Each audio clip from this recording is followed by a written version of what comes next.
Good evening, everyone, and welcome to Southern Virginia University basketball here from the Night Sports Arena. I'm Jim Bresnahan, joined as always by Mike Harmon as we get ready to bring you another doubleheader for the Knights as they get ready to host the Frostburg State Bobcats in women's and then men's basketball action. A doubleheader coming up here from the Night Sports Arena.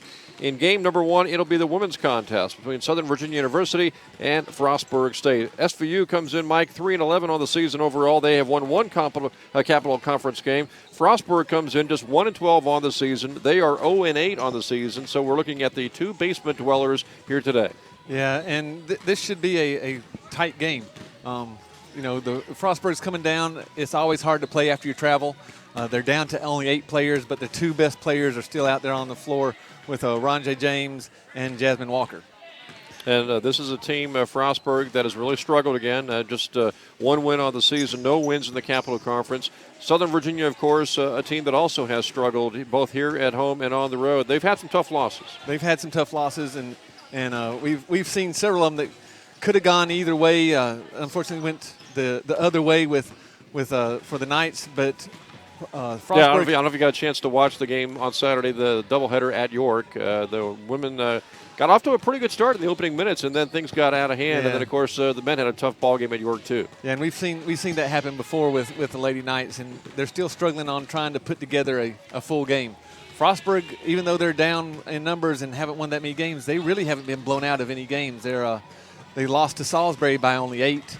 Lost to York by 7, so they're a pretty good team. They've just hit some bumps in the road, so this should be a fun game. Well, checking out the stats for the Capital Conference, Southern Virginia comes in averaging as a team in the women's action 65 points a ball game. Frostburg averaging just 55 points a ball game. Both these teams have struggled in two areas, committing too many fouls and obviously too many turnovers. Too many fouls and too many turnovers. You commit too many fouls, you put the other team on the free throw line so they can get those extra points. And then turnovers, those are just shots that you don't get. And we've got to differentiate between live ball turnovers and dead ball turnovers. And we've seen the Knights turn the ball over live way too many times and not get back. And I don't know if they've got a stat for that in basketball. As far as fast breaks allowed, but when uncontested layups allowed on fast breaks, No, there's a stat, and we should try to get it from Daniel on the fast breaks per game. Right. But as you watch the film as a coach, you can really differentiate between live ball and dead ball turnovers, and the live ball ones really just eat at you. Yeah, because live ball turnovers quite often will lead to 2 points quickly the other way. Dead ball turnovers, you've got a chance to set things up with your defense. Yeah. No turnover is good, obviously. No turnover would be the best. Okay, we're just a few seconds away from getting this one underway here today from the Night Sports Arena as Southern Virginia gets ready to host Frostburg in women's college basketball action, and we'll come back for the start right after this short timeout as we get ready for the national anthem and the prayer. Let's break away for a few minutes, and we'll have the starting lineups for you coming up next, so stay with us.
Welcome back to the Night Sports Arena. Jim Bresnahan, Mike Harmon. We're getting ready for Southern Virginia University basketball. Quick check of the starting lineups. First of all, for the Frostburg Bobcats at one guard slot, Ron J. James, and she is a senior.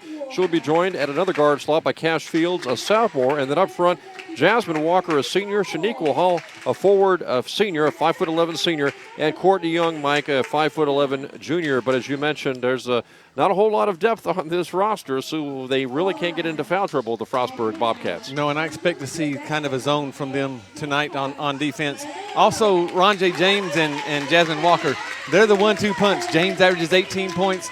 Walker's averaging 10 points, and then after that it drops down to 6 points. So if the Knights can control those two young ladies, they have a great chance tonight to come out with a victory. Starting lineups for Southern Virginia at one guard slot, the freshman Marissa Belliston. She'll be joined at another guard spot by the sophomore three-point shooting threat, Morgan Hartvigsen. And then up front, as always, will be the junior Melinda Boren at one slot, and Kuroki getting a lot of playing time here recently, the senior, and doing very well shooting the basketball recently.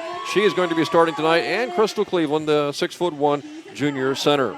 Yeah, it's really good to see Ann in the starting lineup and doing well.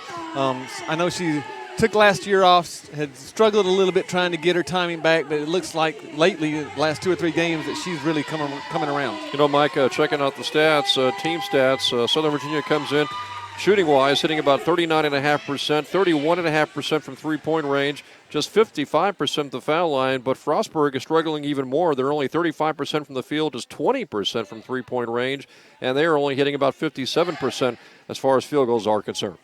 Yeah, again, some of that's kind of deceiving, though, because there's a lot. We talked about the turnovers, and there's a lot of chances that they don't get that could raise those averages up. Again, Frostburg doesn't shoot a lot of three-point shots. James actually shoots the most for them at 50. She's taken 51. The rest of the team is taking about 50 by themselves. So, again, the Knights controlling those two young ladies, James and Walker, and it should be a good night for the Knights. You know, the Knights really need a win tonight because the schedule only gets tougher in the next few weeks. They've got a road game with Wesley, Christopher Newport at home 1 week from today, and then a road trip to Salisbury. Yeah, it doesn't get easy here in the Capital Conference. Knights get the opening tip. We'll see what they can do in their first offensive possession. It's going to be Morgan Hartvigsen thinking about a three, but didn't take it. And get a good look there, Mike. Kuroki's going to pop it instead and leave her shot short. Got her own rebound, tries to get over to Cleveland. Scramble for the ball. Going to be Knights basketball. Nope, they're going to say off the Knights. A foul going to be called. No, just a timeout. Yep, timeout going to be taken, and it's going to be, looks like Frostburg basketball. Well, I'll tell you, Morgan Hartvigsen had a good look at a three there, and Kuroki had a good look at a three. She just left her shot short. Yeah, and Frostburg is playing the zone, so those zone busters are going to have to come out in order to free things up on the inside. It was great to see Ann, though, go to the offensive boards and get that offensive rebound, even though she couldn't control it.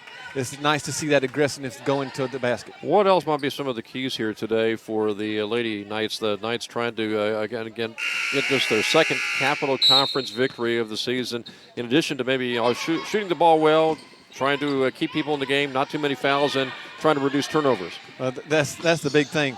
Also, though, rebounding is going to be monumental. The Knights haven't been rebounding the ball well lately, and so rebounding offensively and defensively is going to be one of the things that they're going to really want to do tonight. And the Knights are trying to stifle the Bobcats on their first offensive possession. Ball's lost on the floor, picked up by Kuroki. Turnover right off the bat there for Frostburg. Knights looking for the opening. Morgan Hartvigsen had a three, didn't take the shot. Tries to get it into Cleveland, and the ball's out of bounds. Looks like it's going to stay the Knights ball. Yeah, last touch by the Bobcats. And Morgan Hartvigsen's had a couple of looks at a three. Decided on both situations not to pull the trigger. This time she'll fire and leave it short. Crystal Cleveland gets the rebound, but throws the ball away, trying to get it over to Boren. Again, offensive rebounding is nice to see Crystal get the offensive rebound, but being able to control it now is going to be the next thing. Bobcats are going to fire. Cash Fields hits. Two-pointer for the Bobcats, and they take the early lead here, 2-0. And I don't know how much we've seen the Knights play against someone that's playing the zone full time. Kuroki with a scoop shot, driving to the basket. Contact, and the foul call goes against the Bobcats. And that's one of the best ways to beat a zone is to skip the ball and then attack the openings that is created in that movement, trying to get back to their spots. You know, we talked about Frostburg not having a whole lot of depth on the bench. They'll play some of those folks off the bench like Pinkra and Tillman, but that's got to be a concern. And you've dealt with this a couple of years ago. You even had, I think, one fewer player. Yeah, we had one fewer. You had 7 2 years ago, and they've got 8. And you noticed how slow we went in, trying to make sure that there was no way that we were going to get in a hurry. Plus, on our free throws, we got everybody back to try to keep them from picking up some cheap fouls. Yeah, it was a stamina thing on one end, but on the other hand, you really needed to shorten the game so you didn't have people committing fouls. Yeah, and the girls at that point really did a good job of playing defense with their feet and not their hands. 2 foul shots ties the game at 2. The pressure is broken by Frostburg. They'll fire the jump shot and hit. Cash Fields has a couple of baskets right off the bat. And Frostburg just took that ball right down the sideline. A nice sideline break. The Knights are going to have to really try to contain that if they're going to continue to press. Kuroki inside to Cleveland. Crystal spins in a crowd, throws the ball away, trying to get it outside to Boren. James picks it up on the dead run, shoots, misses, rebound, knocked around, and pulled out of the air by Frostburg. Courtney Young's going to fire a long jumper and miss. And Belliston's got the rebound. And that was... Oh, boy, Ronjay James tried to draw a charge and instead drew the contact and actually will pick up a blocking foul. And that wasn't smart on James's part. Just nowhere to get to the point where it was going to be anywhere near a charge. Yeah, Missy did a good job, though, setting her up, too, coming across the court instead of going straight ahead. And Hartwigson has it in the right corner. 2-2, or 4-2 make it, because Fields has a couple of baskets. Kuroki inside to Boren at the foul line. Fires, misses. Rebound, Courtney Young for Frostburg. Knights trying to pressure the ball all over the court. And a steal by Belliston. Nice steal. Missy all the way. Fires and hits the layup. Well, she got fouled too, but no Looks call. like she did. The referee didn't get back in time to see that. So Missy Belliston with a steal and the layup. Pressure is broken, though, by Frostburg. Double dribble. There's a double dribble right there that the Bobcat player was able to get away with. Heather Roberts was vehement about the call. And there's Boren with an easy layup, and she can't get the roll. That was a double dribble, Mike, but no call. And it's not a foul or not a double dribble if the referees don't call it. So. That's true. Knights really trying to force some turnovers with his pressure. Shot outside is up and in by Jasmine Walker, and it's Frostburg back on top now, 6-4. And now almost a steal by Walker. Ball tipped out of bounds, last touch by Walker of Frostburg, so it's still Southern Virginia basketball as Larissa Conger checks in for the first time, as well as Tavani Alfatasi. You know, and except for that one really touch foul there where they're not Colin James was trying to take that foul, the charge. Man, it really looks like they're letting them play out there. Bria Jones also checks in for Ronjay James. Looks like she might be headed to the locker room, Mike. Maybe cut herself, hard to say. Shot outside, good by the Knights. They take the lead for the first time, 7-6. Backcourt pressure. Going to be a tie-up. Possession arrow favors Frostburg, but you like the defensive pressure early on here from Knights. They're doing a good job of pressuring the basketball, Mike, and not allowing any fast breaks. And without James in there, their ball handling is going to be suspect. 7-6, Southern Virginia on top here by 1. Played nearly 4 minutes. Fields inbounding to Bria Jones, who's into the game. Jones working through traffic. And Jones looks really right-handed, so they need to force her away from that right hand over the left hand and could create a lot more turnovers. Courtney Young's going to fire a 3. It's no good. Nice block out by Kuroki for the rebound. And up the right side. Looks inside. Skip past to Conger. Baseline drive. Wild shot, no good. Rebound, Frostburg. 2-on-1 break. Nice pass. Up and in. Shot is put in by Fields. She's got 6. Frostburg back on top. Fast break for Southern Virginia. Not the numbers. Inside to Cleveland, though. Got through and missed the shot. Got her own rebound. Stick back. No good. No foul call. And now a tie-up. Conger able to tie up Jasmine Walker in the jump ball position. Arrow this time will favor the Knights. And they're letting them play on the inside now. So both teams are going to have to strap it up. It looks like we might have a hockey game break Yeah, out. Crystal Cleveland. Boy, she got manhandled inside. Here's a pass inside to Belliston. She gets hammered as she shoots the shot and misses, and she will go to the foul line as Missy will shoot 2 foul shots.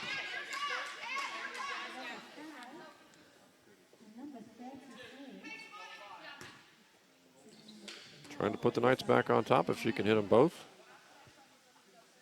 First foul shot, good. Ties the game at 8. Roger James back into the game now for the Bobcats.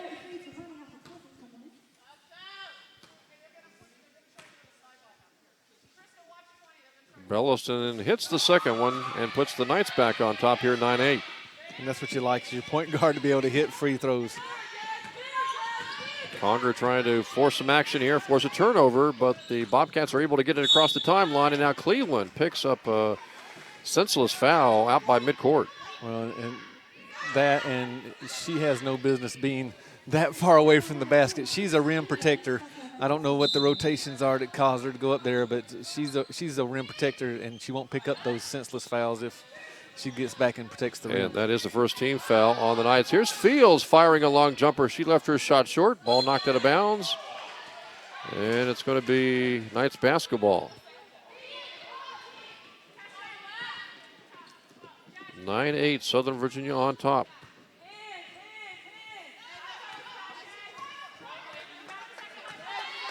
Five on the floor right now for the Knights. Cleveland off Atasi, also Conger. Pass inside to Afatazi. She scores. Kuroki also out there. Nice pass by Belliston there. That was, and we haven't seen any really bad turnovers, no live ball turnovers, and the best thing is Frostburg hasn't gone on any runs. And outside of Fields, not a whole lot of offense for the Bobcats. Ronjay James has been kind of limited in her efforts here in the first few minutes with Belliston on her. And Walker's only scored 1. James fires and shoots an air ball. And it's going to be Knights basketball with 14:26 to go in the first half, and they lead by 3. Cleveland out and Hartvigsen in for the Knights now.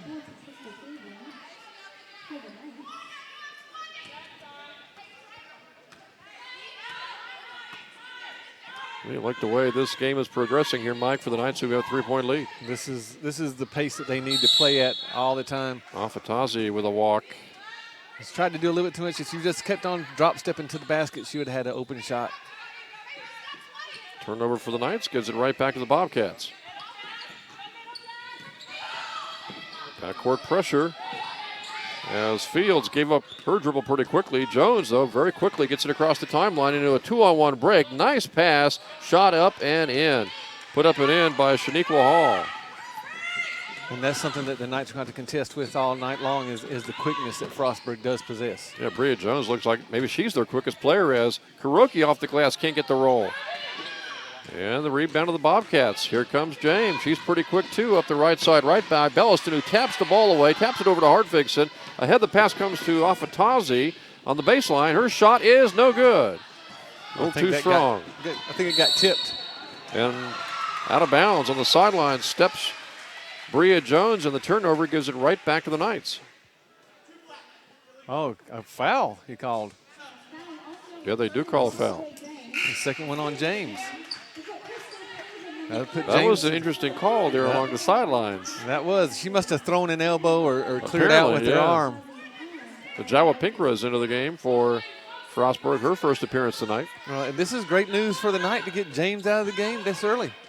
And Hartvigsen couldn't get the roll on the three-point shot. Plus, Frostburg now has 4 fouls as a team. And the Knights only have 1 so far.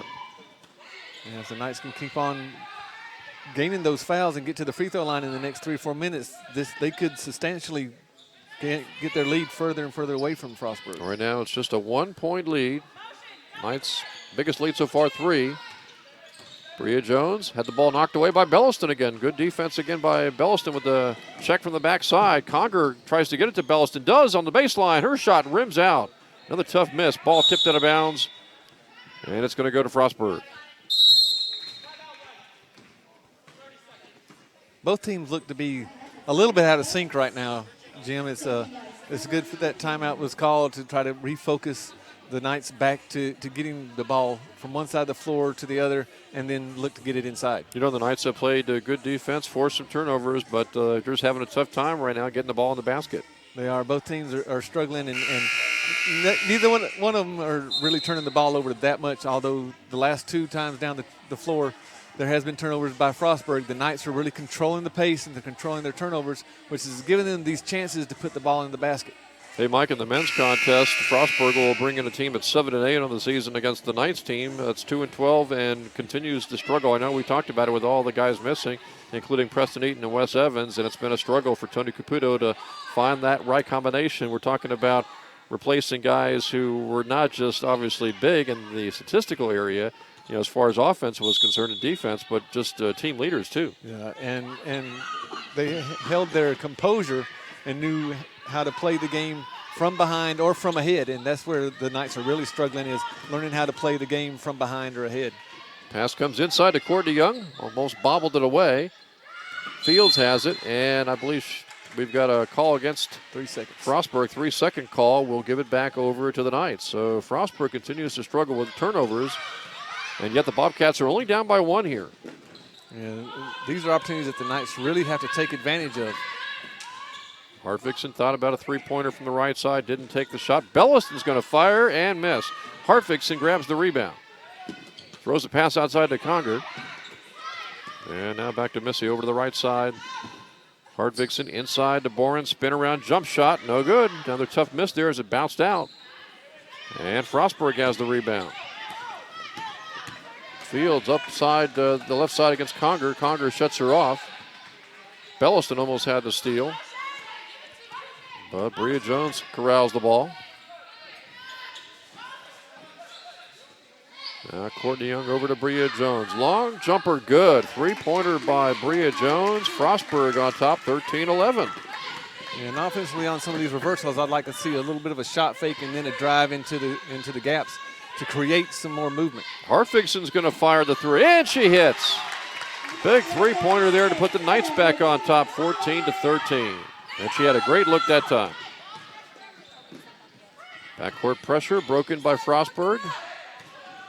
Jumper in the paint, up and no good by Frostburg, by Jasmine Walker. And here come the Knights after the rebound by Cleveland.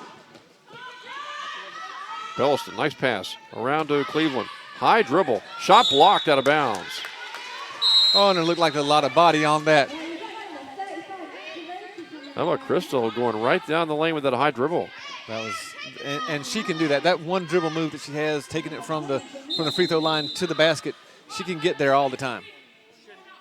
1 point lead for the Knights. Their biggest lead so far today has been 3. Nearing the halfway point of the first half. Pass comes outside to Boren, stolen away by Fields. Ahead to Bria Jones.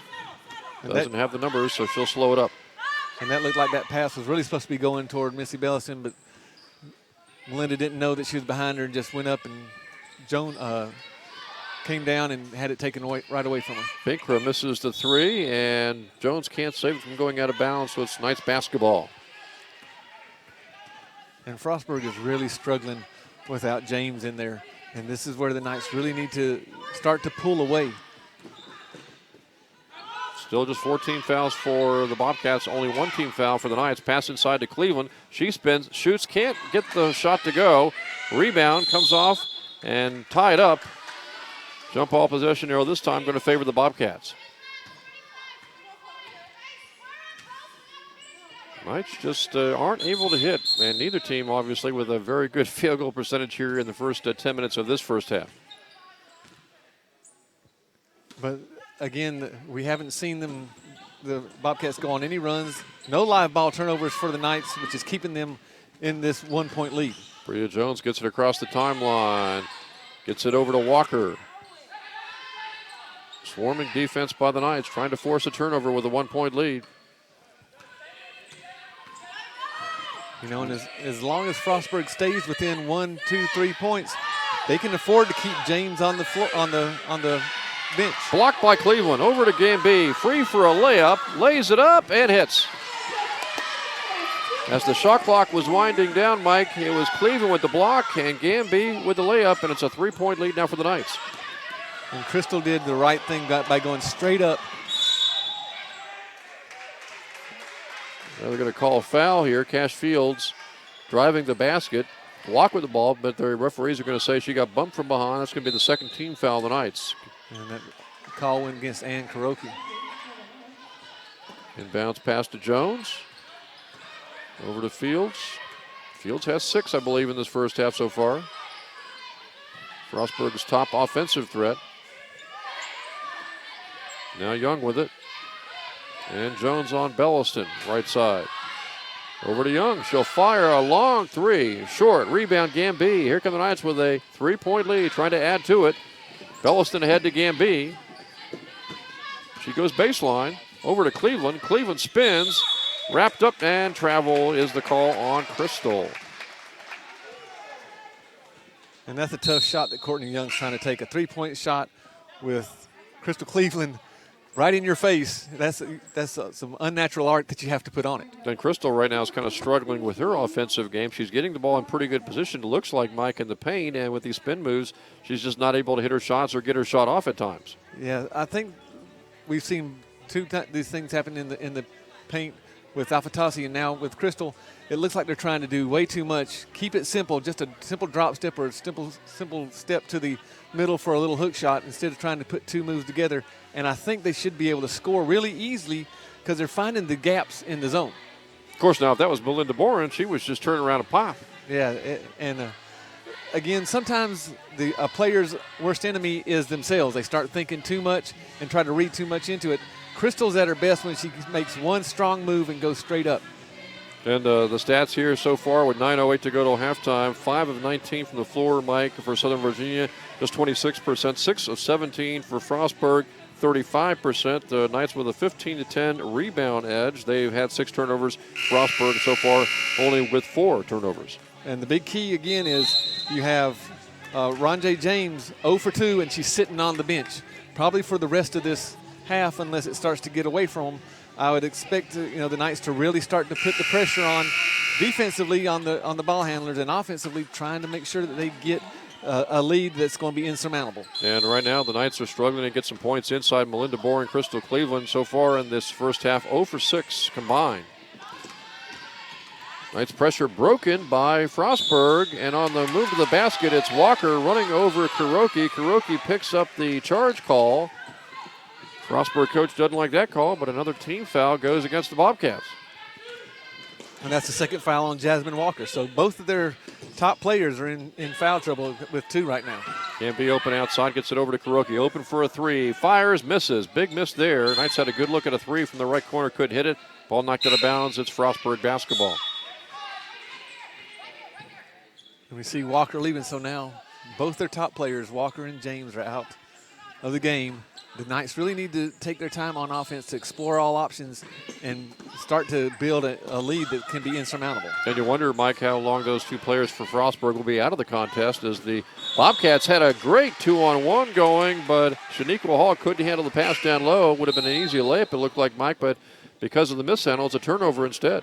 Yeah, and how long are James and Walker going to be out of the game? Well, Coach Saunders, if the game stays close, within 10 points, and your best 2 players can be on the bench and you don't leave a double-digit lead, you keep them on the bench. Fields all the way scores. And she's bumped and fouled. She's got 8 points now and a chance at a 3-point play after the Knights had a good look inside, Mike, on a pass inside to Boren, but the ball popped off her hands. Maybe the pass was a little too hard. Turnover for the Knights, and the other way could be a 3-point play for Frostburg. And it'll tie the game up. And again, it looks like the post players for the Knights, they're thinking way too much. Simple moves right now are going to be their best friend. And Fields with that basket, 8 points now. Chance at a free throw to make it 9 and to tie the ball game. And she hit it. 9 for her. 16-16 your score. So the Knights have had a chance with a 3-point lead and the ball at times, Mike, to really expand upon things, but just not able to shake off this Frostburg ball club. Yeah, Frostburg, you got to give them all kinds of props for hanging in there. Again, 8 minutes to play in the first half without their top 2 players. The Knights need to take advantage of this. Belliston couldn't hit the 3. Got her own rebound, drives to the basket, hands it off to Cleveland. She can't hit inside. Crystal really struggling too hard with that follow shot. And here comes Frostburg after breaking the pressure. 2-on-1 break. Here comes Pinkra, lays it up and in. 18-16, Frostburg on top now. And now the Knights have lost that pace that they had in the first 5 minutes where everything was flowing nice and easy. Now they're starting to panic a little bit by being down. Kuroki baseline move. And she stepped on the end line. It'll go back over to the Bobcats on the Knights turnover. And now we're starting to see frustration on the face of some of the Lady Knights and people trying to do too many things. How much, when you're either getting good shots and just not able to knock down the shot, Mike, or having a chance at a good shot and having a turnover instead, how much does that, time after time, I guess, build up as far as the frustration factor is concerned? Well, for some it builds up a lot. The better players will not remember the last shot. Belliston with a steal. Big steal there. Drives, hands off to Conger. Conger with a layup, not able to hit it. Rebound off of Tazi over to Conger. Well, Larissa is really struggling with her shooting right now over the last few ball games. And again, her being off for a year and a half on a Mormon mission. Yep. I think she's starting to hit a physical and mental wall and not being able to have that type of physical activity. She's just trying to find her way again. And the Knights are fortunate right now to be trailing only by 2 and a chance after a turnover by Frostburg to maybe get back on the scoreboard as Conger will check out. Hardvigson is in. Afatazi also checking out. Melinda Boren back in. And we're seeing a lot of subs by the Knights and trying to keep as fresh as possible while those 5 players that Frostburg has out there just wear down and wear down and wear down. Hardvigson open for 3 momentarily. Doesn't take the shot. Gives it over to Boren. Boren, right side jump shot. And it's good. And there's a move without thinking. And if we see our post players do that more often, we'll see a better result. Belliston trying to swipe the ball from Jones from behind, and she's been able to do that a couple of times tonight, but that time she gets the foul call. So the Knights have 14 fouls. Bobcats have 5. And we're all tied at 18 with 6:27 to go till halftime. Fields with 9 points already. Open for the jump shot and left it short. And Crystal's got the rebound. Ahead to Kuroki for a nice pass by Belliston. Kuroki couldn't get the shot to go, and a blocking foul is called on Frostburg. So the foul call goes against Hall. And you have to wonder if she was in that restricted zone when she took it, because it looked like she was there in time. Either she moved and leaned into her or she was in that restricted zone. Coach Saunders for Frostburg did not like that call. Kuroki's foul shot is no good. And I hope that the Knights don't look back on this first half, these last 12 minutes with James and Walker on the bench and kick themselves. For missed opportunities. For missed opportunities. 1 point lead right now after the Kuroki free throw. Knights with that backcourt pressure. Frostburg able to break it. Jones sets things up. See where Frostburg, unless they've got the numbers for a fast break, Mike, they want to really try to shorten this game a little bit maybe. Yeah, and they're doing a good job at shortening the game. Pass inside, knocked around. 6 on the shot clock, down to 4 on the shot clock. Courtney Young's going to fire the jumper. It is no good.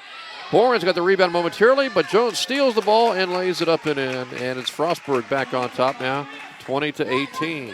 And great defense for about 29 seconds and just not finishing off that rebound. Kuroki had a shot at a 3, didn't take it, drives, shut off, gives up her dribble. Now Hartvigsen inside to Cleveland. Cleveland taking some shots from behind even when she gets the pass, and there's a foul on Pinkra. fouling Belliston as she drove to the basket. Non-shooting foul. That's only the 6th-team foul on Frostburg. And it looks like if you're a post player, there's not going to be a call made. Not unless you get manhandled in there. Well, and I've seen some manhandling going on, and not even then. So that is the 7th-team foul, they say, and that will result in a 1-on-1. Big free throws here for Belliston. And she got the first one to tie the game.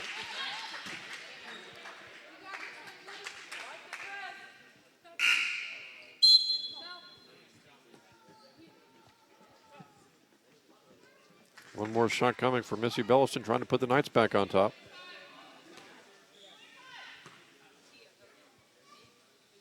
And she does. Knights with that pressure, trying to get a turnover with a 1-point lead. And Fields almost threw it away. Over to Young, back to Fields, ahead to Pinkra. Now Jones with it, right side. Baseline jumper, too strong. Rebound off of Tazi. She got hammered too and finally gets a foul. Looked like she was fouled once or twice, Mike, trying to go for that rebound. Yeah, the post players on both teams are going to have to be extremely strong with the ball because they're going to let you hit you about 2 or 3 times before they'll make a foul call. But it's nice to see Afatazi hang on to the ball, and it's really nice to see the Knights in the 1-and-1 before the opponents are. Then you wonder if that's just the way these referees act, or it's because Frostburg's only got 8 and they don't want to foul everybody out, maybe. Well, I've seen these referees before, and we'll just leave it that this is the way they are. Okay. It'll be Afatazi going to the foul line. Great chance here to expand this 1-point lead for the Knights. And that one's too strong. Lane violation as well, so missed opportunity there for the Knights. And that's almost just as bad as a live ball turnover. Those are free points that they should be getting. Almost as bad as kind of missing a layup. 21-20. It's a 1-point lead right now for the Knights over the Bobcats. Shantia White is into the game for the Bobcats, her first appearance tonight. Shot clock's at 13. Bria Jones going to fire and hit. Jones hits the 3. 2-point lead now for the Bobcats. Knights throw it away. Gamby trying to throw it back outside, threw it over the head of Afatazi. Not sure where that pass was going. Yeah, a little bit too much mustard on that pass. And again, these are just missed opportunity after missed opportunity for the Knights. Yeah, you mentioned it, Mike. If Frostburg gets maybe their better players in, their top 2 players back into the game, and maybe goes off in a run in the second half, the Knights will be thinking about some of these missed opportunities right before halftime. Oh, and now they just called another foul on Crystal. Again, about 40 feet away from the basket. That's where these referees are calling their fouls. Anything on the inside, they're not going to. That was her second foul. And as you mentioned, both fouls out by midcourt.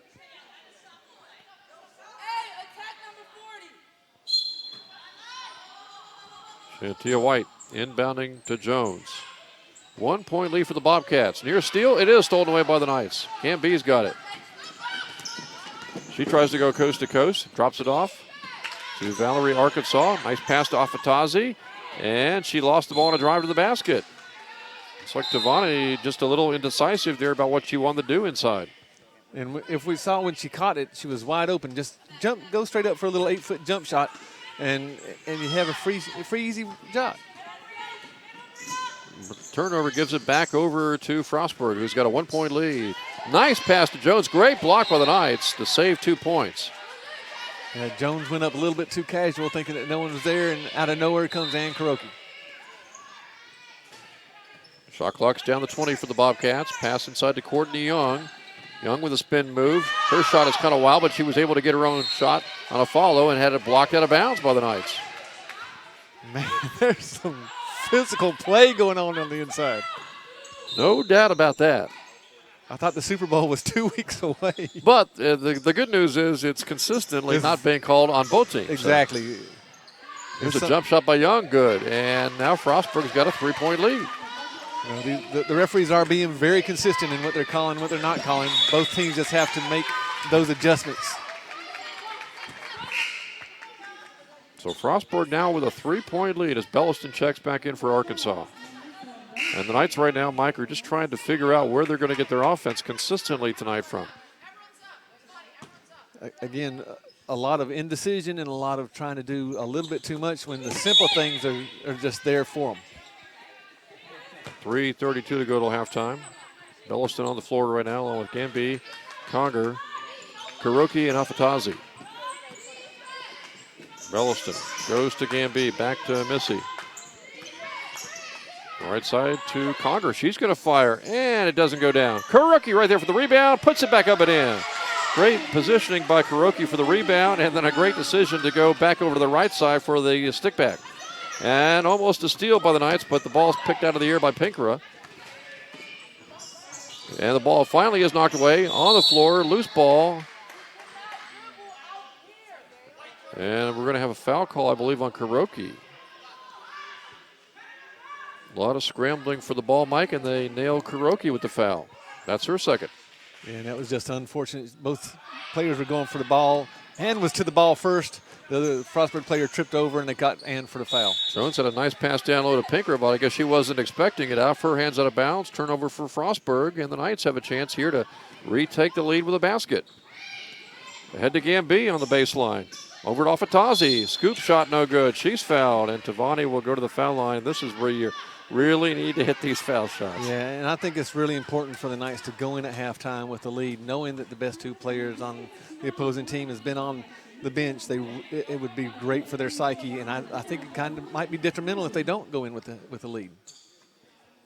Afatazi's foul shot is good. Ties the game at 24.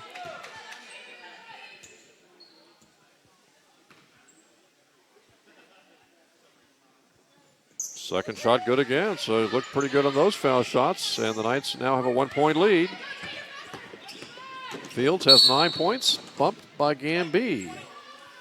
Boy, a lot of contact tonight, and I guess there was a bump on the body around the waistline, but it looked pretty weak to me. So it looks like from three-point line to three-point line, if you hit them, bump touch them, one little bump. I wouldn't call that a hit. Yeah. If you maybe a brush. If you make contact with them at least twice, they're going to call it. But inside the three-point line, especially in the paint, they're going to let them go to war. And Fields hits the foul shot. I believe she's got 10 now in double figures. Ties the game at 25. That was Gamby's first foul. And both foul shots go down to put Frostburg back on top. Gamby traveled. As Jones got there first, and Gamby was indecisive about whether she was going to dribble and maybe pick up a charge, and ends up walking with the ball. And so far, Frostburg's executing their game plan better than the Knights are executing theirs. Belliston is going to be called for the bump. There we are. Three-point line to three-point line. And I know Frostburg struggles, had come in struggling from the foul line, but they've looked pretty decent so far here in the first half, especially Fields, who has been Frostburg's top offensive threat. Yeah, Fields is coming to the game averaging 3.3 points per game. I believe she's up to 11 now. And she missed that one. Big miss there. Rebound Knights. And a pass stolen away. The pass too far for Arkansas to reach. Jones with the steal all the way. Lays it up. No good. And I believe they call Kuroki for that foul. That would be her third. And she might be coming out of the game here with 2:32 to go. And Boren will check in for her. And they'll get her on the second free throw. But there again, there's the example of a live ball turnover turning into maybe some points. Bria Jones, foul shot, up and good. 2-point lead now for the Bobcats.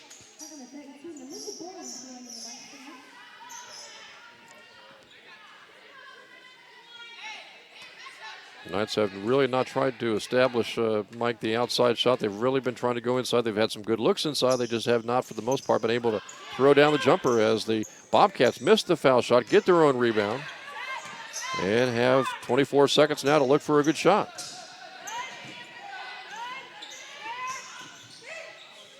Hall Over to White. She's going to fire a three and miss. And Hartvigsen got out hustled for the rebound by White, who threw the ball away. So it's a turnover for the Bobcats, and the Knights get it back with 2:11 to go, down by 2. And the Knights are very fortunate there that that pass went through the legs. You know, Frostburg's players, especially their guards, just seem a little quicker getting to the ball right now. A little bit quicker and a little bit more decisive when they get their hands on the ball. Hartvigsen couldn't hit the three-pointer. Fields all the way. Shot blocked by Arkansas. Maybe Fields a little trying to do too much there. Conger the other way doesn't have the numbers. Pass inside to Afatazi. Now to Boren. Jump shot on the way. Good. So Boren's got a couple of baskets here in the first half, and the game is tied again at 27. And Boren trying to get the steal. Ball on the floor. And 10-second call. 10-second call is the call against the Bobcats. Good defense by Melinda. Didn't get the steal per se, but forced the 10-second call, and now the Knights will get a chance to retake the lead with 1:29 left till halftime. And she caused that turnover by really getting down into a defensive stance and moving her feet. And refusing to give up on the ball, too. Exactly. Nice dive on the floor. Afatazi's pass to Boren just barely got there. And over to Hartvigsen. She's open for a three and hits it. Boy, you like Morgan shooting that shot after she just missed one to nail that one to give it a 3-point lead now for the Knights. And those last two offensive possessions have been the most impressive offensive possessions that we've seen in a while. And a nice fast break for Frostburg. Jones hitting Pinkra with a perfect pass. And it's a 1-point lead now for the Knights with a minute to go. And now Afatazi's going to launch from outside and miss. And Fields tries to start the fast break. Gets it up court to Jones, but the pass too far. Out of bounds. Turnover to the Bobcats. And with Jones only being 5'5", I don't know if you want to throw a full court lob to her. Again, another fortunate break for the Knights. See if the Knights can take advantage and also expand upon this 1-point lead with just 40 seconds left.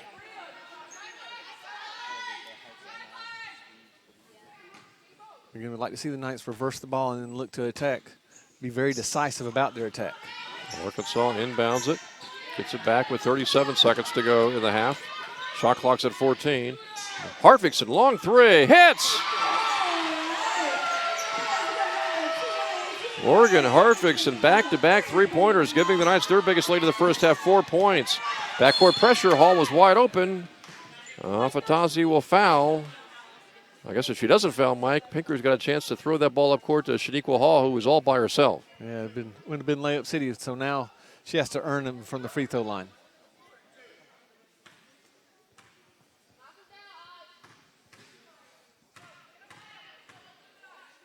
Two shots coming up here. First one good. 33-30 now.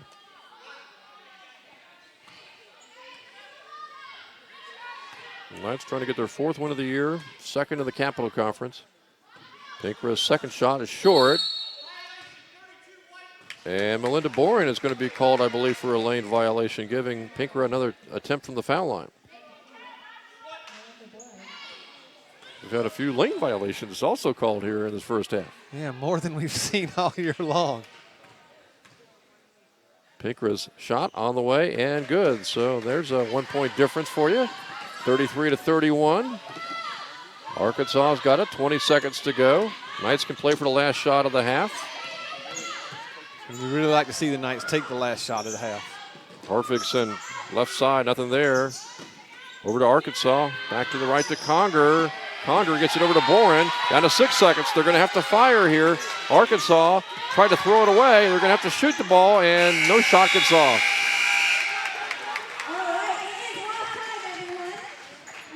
Well, so a tough situation there for the Knights. They go in with a 2-point lead, Mike. Well, you know, the Knights have to be a little bit happy. They're going into the half with a lead. Been a long time since they had a lead at halftime.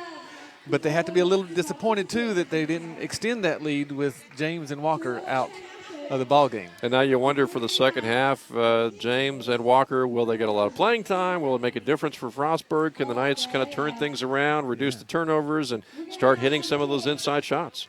Yeah, if the Knights would take care of the ball on the inside and, again, not use too many moves, just go straight to the basket, we'll see more shots fall down. James and Walker, they've been out for a long time, and you don't know if they're going to cool off, if they're going to throw off the chemistry that maybe Frostburg has. Sometimes it's a good thing that they're out, and sometimes it's not. As far as the Knights' inside players, it looks like, Melinda Boren's hit a couple of shots here in the latter part of the first half. As far as jump shots, you're getting a good look. But if you're trying to battle your way in and maybe pick up a foul call, or just trying to battle your way through the fouls to get to the basket, as Crystal Cleveland and Afatazi have seen, that doesn't work too well. At least it doesn't work in the first half. Yeah, again, they're letting them play with a lot of body contact. And again, once you start getting that body contact, now you start to make 2 or 3 moves, try to get away from that body contact. Crystal is a very strong young lady, so she really needs to just accept that body contact, shake it off, and go straight up to the basket. So what do you look for in the second half from the Knights, and what is Heather Roberts telling her team at halftime? I'd like to see more decisiveness on the offensive end. The last 3 out of the last 5 possessions, we saw very decisive shots because we moved the ball, and then when the ball got to the hot hand, it went straight up without any hesitation. Then Morgan Hartvigsen hit a couple of threes. Morgan, again, didn't look at it, just got it, knew she was open, and took the shot. So no hesitation on the shooting. Defensively, really, they have to finish the defensive possession by getting rebounds. Mike, we've got the numbers here really quick. 10 of 32 for the Knights, shooting the basketball, 31%, 4 of 11 three-point range. Morgan Hartvigsen had 3 threes in that first half. Knights were 9 out of 10 from the foul line. That's a great percentage. You'll take that all the time, except I think in my opinion, they should have been at the free throw line a lot more. And each team had 21 rebounds. 14 turnovers for Frostburg, 12 turnovers in that first half for Southern Virginia. Frostburg, 12 of 30 from the floor, 40%, only 1 of 7 from three-point range. They were 6 of 8 from the foul line. Yeah, and they're not really good three-point shooters. They don't really take a lot. Their main three-point shooter, who takes over half their three-point shots, was sitting over on the side. Again, the Knights need to be happy that they're going into halftime with lead, but they need to be a little bit wary of James and Walker coming back into the game. Yeah, James only played 5 minutes in that first half. Walker only played 11 minutes in that first half. Fields led Frostburg in scoring with 11. As far as the Knights were concerned, it was Morgan Hartvigsen had those 3 three-pointers, and she led the Knights with 9 points, followed by Ann Kuroki with 8. Yeah, of course, Ann Kuroki's got 3 fouls now. Yeah, she's got 3, but I look for her to show some of her senior leadership and not foul out of the game and use a little bit better judgment on some of the things that she's doing out there. Halftime score, once again, it is Southern Virginia 33 and Frostburg 31. We'll take a little break and come back for more here from the Knight Sports Arena right after this.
Welcome back to the Night Sports Arena halftime score. Southern Virginia 33, Frostburg 31 here in the first game of this doubleheader. Women's contest, Mike, and at halftime again a 2-point lead for the Knights.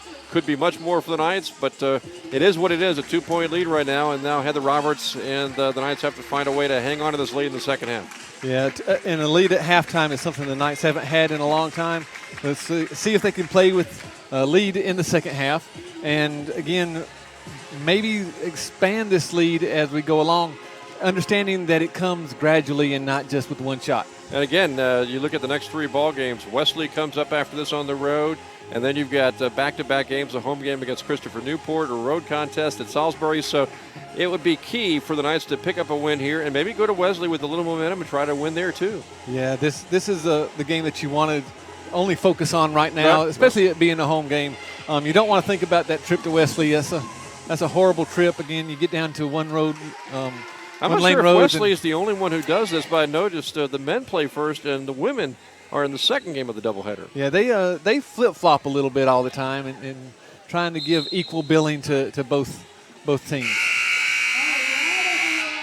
And, of course, we've got a few single games coming up at home in February, a home game for the women, I believe, against Marymount, and the Knights will be playing, I think, their next to last home game will be against Apprentice. Yeah, and it's nice to see Coach Caputo stay with Apprentice after all the battles and wars that we've been through.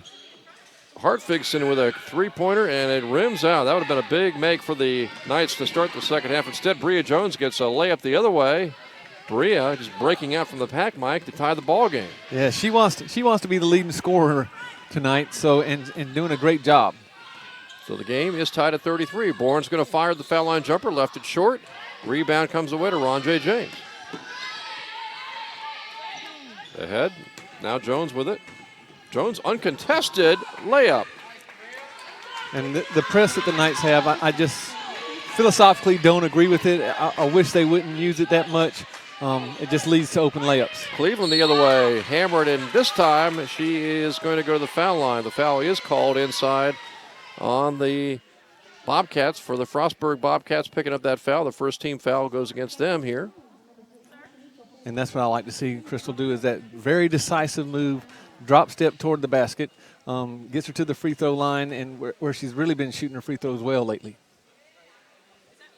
Crystal's foul shot up, and it is no good. And I cursed her.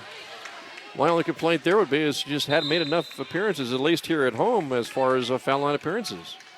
And again, sometimes just as a player, you start thinking way too much, trying to put 2 and 3 moves together instead of just that one decisive move. Crystal's second shot is on the way. Too strong again. Missed them both. And the rebound, the Bobcats. They've got a 2-point lead in the ball after they trailed at halftime by 2. Bria Jones, nice pass off, and the shot is up and no good by Frostburg. Missing there, Courtney Young. Rebound Knights, but they throw it away.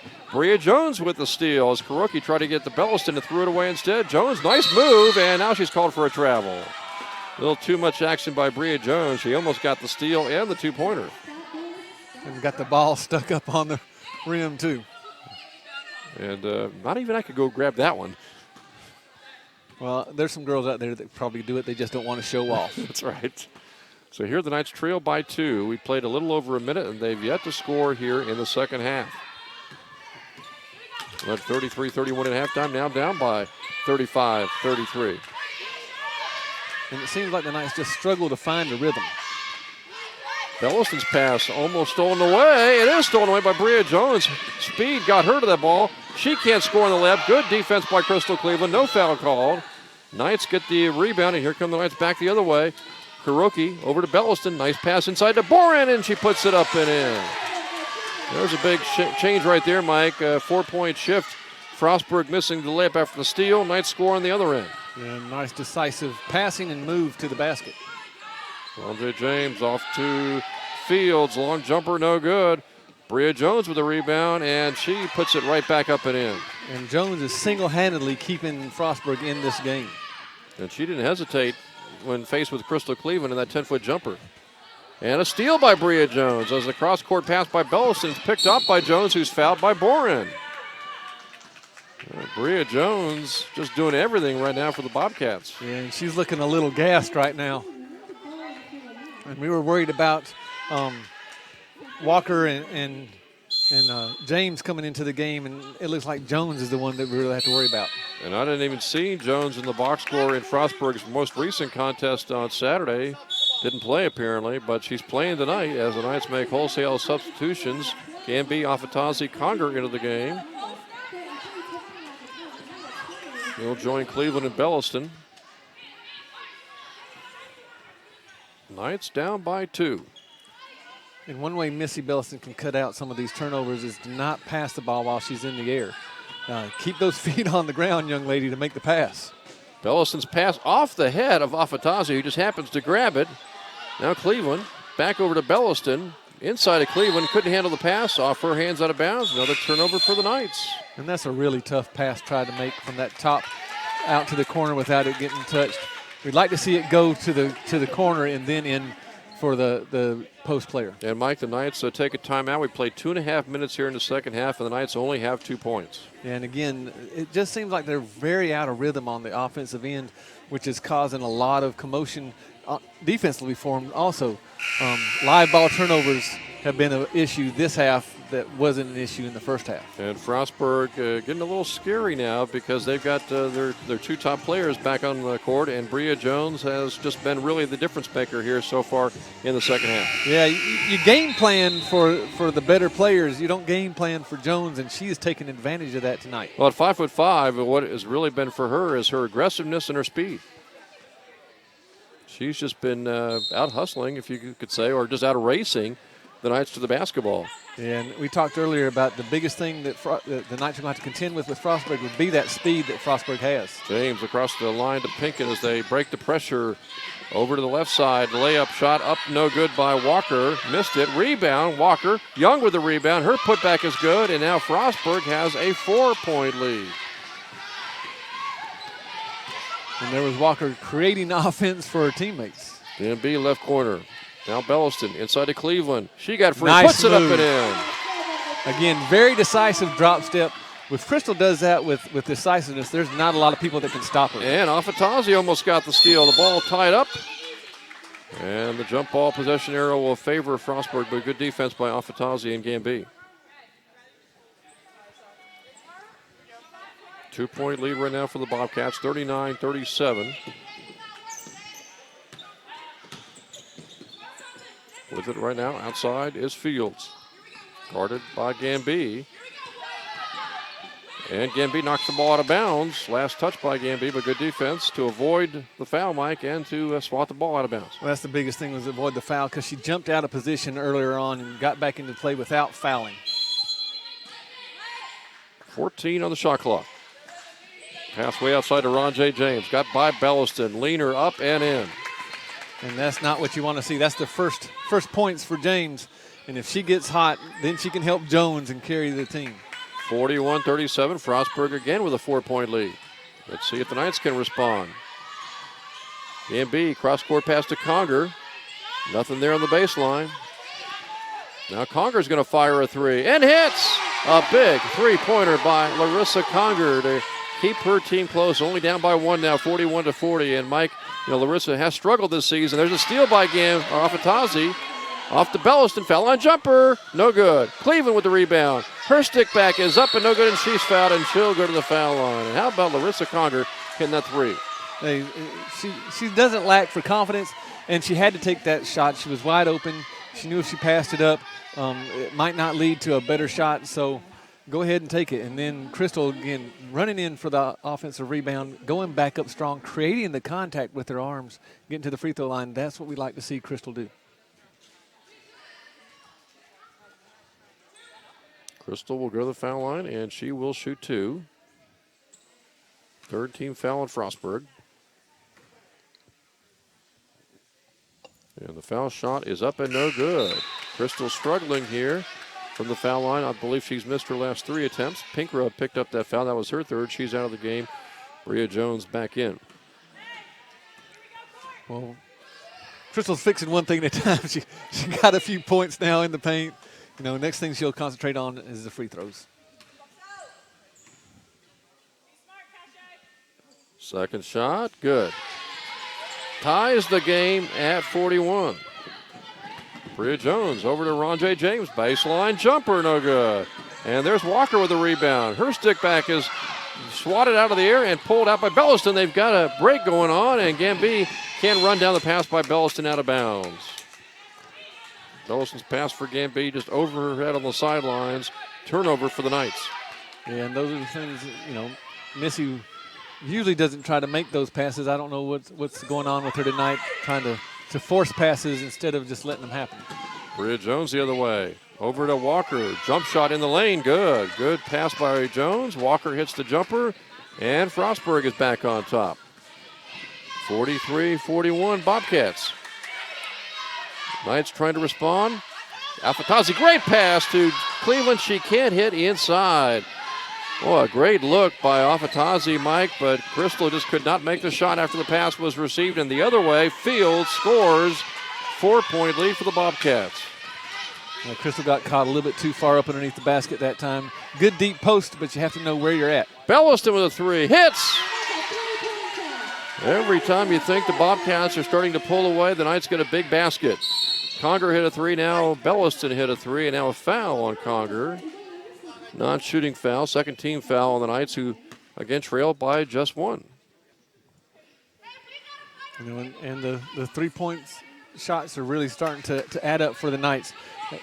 We know that Frostburg doesn't shoot that many or make that many, so anytime the Knights can get the open three, it'd be good to see them take it. 45-44, Bobcats by one. Bria Jones with it, working on Conger. It goes baseline, Conger gets called. Boy, they are calling that bump all night long out away from the basket.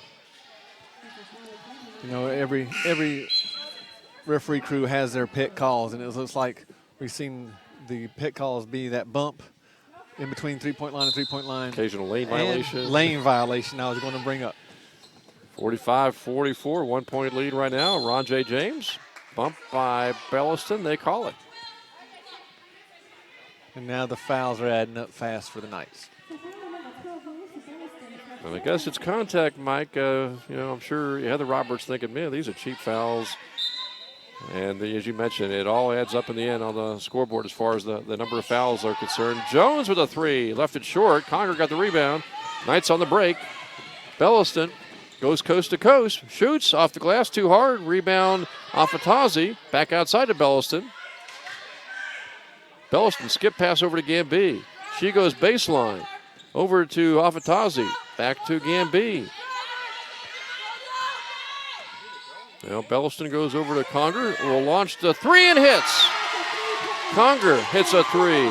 That's three big threes in the last few minutes by Conger 2 times and 1 time by Belliston, and the Knights have the lead back at 47-45, and now Gamby will pick up a foul near midcourt. Non-shooting foul again, but that's suddenly, Mike, 5 team fouls on the Knights.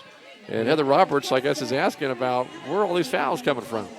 Yeah, and the players and the coaches just have to adjust to what the referee's going to call. You're not going to change their minds. I've tried before, and it doesn't work. But you kept on trying, right? Kept on trying. That was my job, to try to change the referee's minds. The players' job was to get out there and to perform. And tonight we're seeing them perform from the three-point line, especially in the second half, perform from the three-point line. Well, as we said earlier, consistency is what you're looking for, and you're getting it tonight. You're not getting the calls inside. You're getting the calls outside, and I guess the players have to adjust to the fact that they might get bumped inside, let's say, while they're trying to shoot. And the last thing they want to do out away from the basket is touch anyone. Exactly. Move your feet, give ground, get into the lane, and then you can body up. By my count, the Knights have hit 7 3-point shots so far in this game, and that's by far and away more than they've hit in any game. Yeah, Hartvigson's got 3, Conger's got 2 now. Kuroki had 1 earlier, and Bellison's got 1. That's a 2-point lead for the Knights, who trailed just a few seconds ago by 4 points. Fields off to Jones. Pass inside to Walker. Walker lost the ball, picked out of the air by the Knights. Here come the Knights on a break, nothing really there, so Gamby slows it up. Gives it over to Belliston. Knights trying to build upon a 2-point lead. Gamby doesn't take the jump shot. Now will fire. Left it short. Got her on the rebound. Puts it up and in. Good to see Jamila follow her shot, Mike. Exactly, and she does that really well. She knows that outside jump shoot is not her forte, but she knows she can go get the rebound. Jones tries to do a scoop shot, but it's no good. And the Knights get it on the Walker miss on the rebound attempt.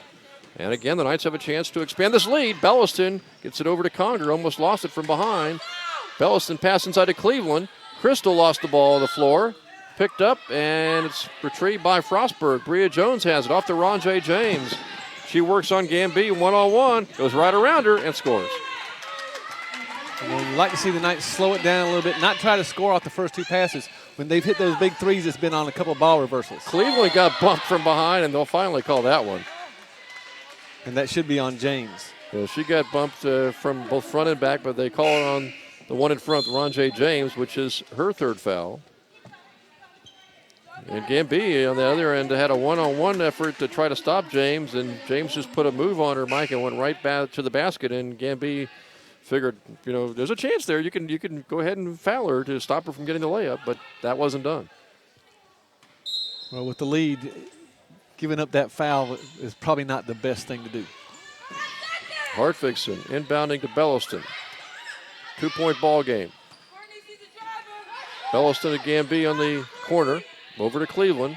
Crystal back to the right. Now Boren's got it. And they call a travel on Boren. Looked like she was kind of shifting her feet. It was very difficult for me to see if she actually moved one to the point of getting a travel call. Yeah, she should have gone with her first instinct, which was probably to take one dribble to her right, and then got caught in between. And we know what happens when people get caught in between. The turnovers just accumulate. So now it is 49-47. Knights with a 2-point lead. Ronjay James going to fire and miss from outside. She's had a tough night. Rebound Knights. Gamby up the right side. Jamila off to Cleveland. Down the lane and can't get the shot to go, but she gets fouled, and now Crystal will go to the foul line, where I believe she is 1 of 4 so far today.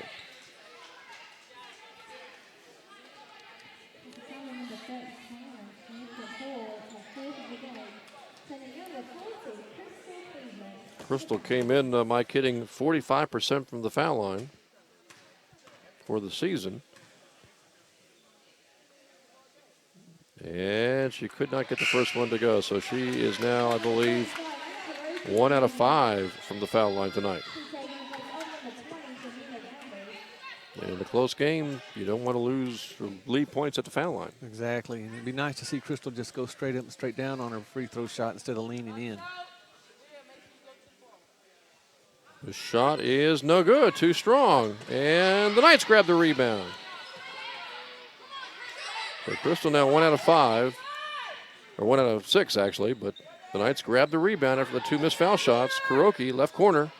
Belliston pass inside, stolen away. Walker there to get it as Cleveland was not open, Mike, and that was a tough pass to try to thread a needle to. Yeah, and the ball wouldn't reverse at all. It stayed on the same side of the floor, which allowed the defense to really overplay. Yeah, Courtney Young hits the other way to tie the game at 49.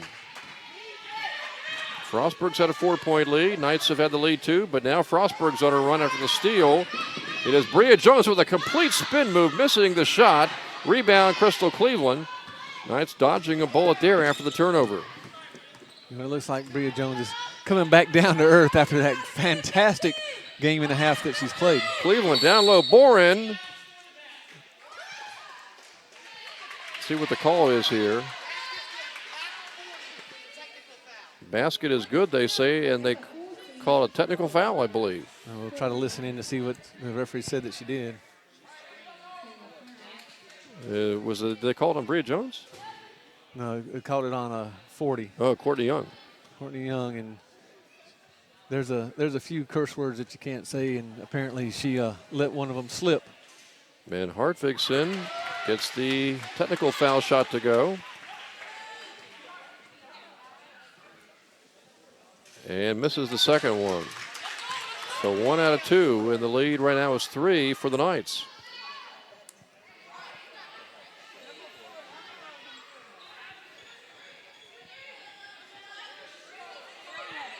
So a big turn of events here, Mike. Knights get the basket, get a foul shot, miss one foul shot, and now have the ball. No, it should be. It's going to be a Frostburg ball. Knights are able to get an extra point out of the technical. On a 3-point lead, but as we've seen here, Mike, in this ball game, no lead is safe. We haven't had a big lead for either team. I believe Frostburg's been up to maybe 4. Not sure if the Knights have been past 3 or 4 points. It'll be nice to see the Knights settle back, play some really tough defense, and start to expand this lead now that you got Frostburg rattled a little bit.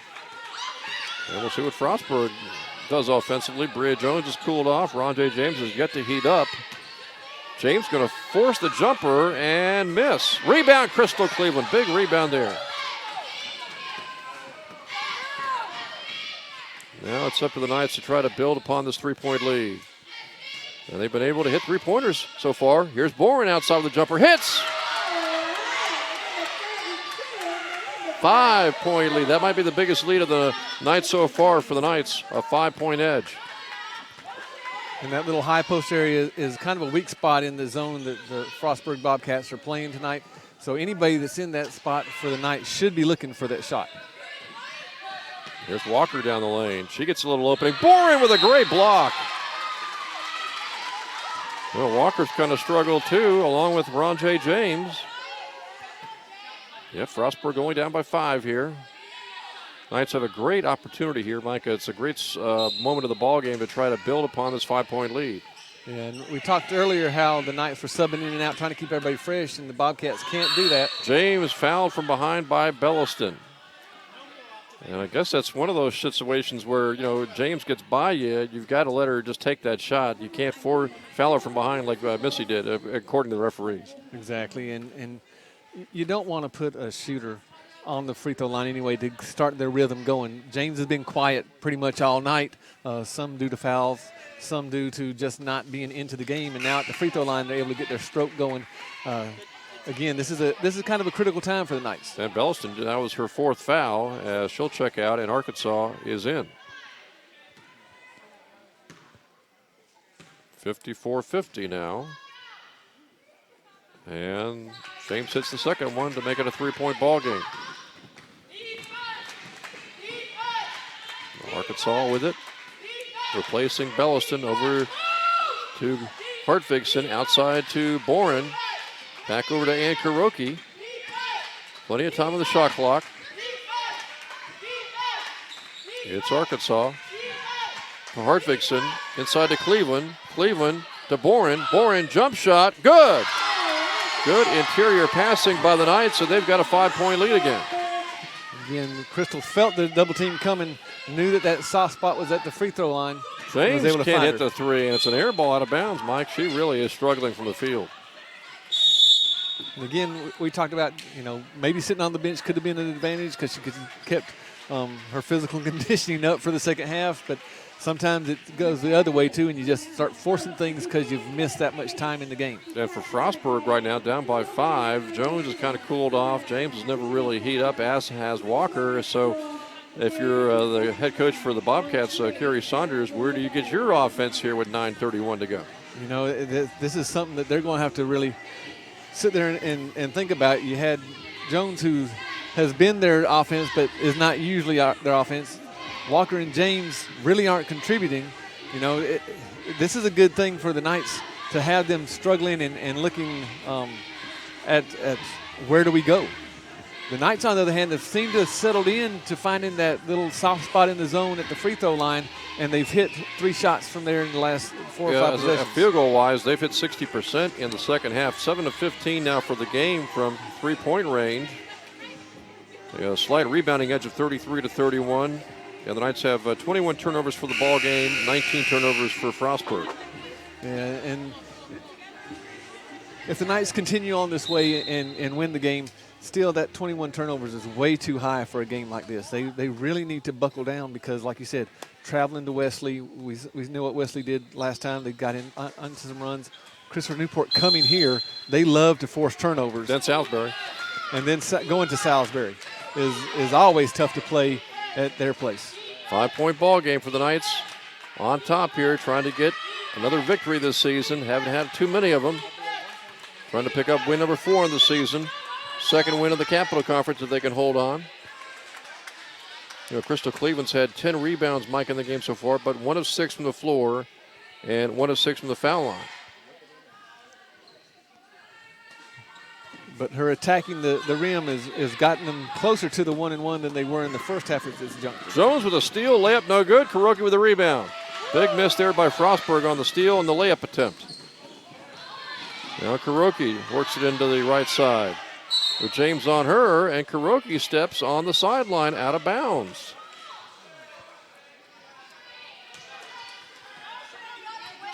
And that's an uncharacteristic mistake by Ann.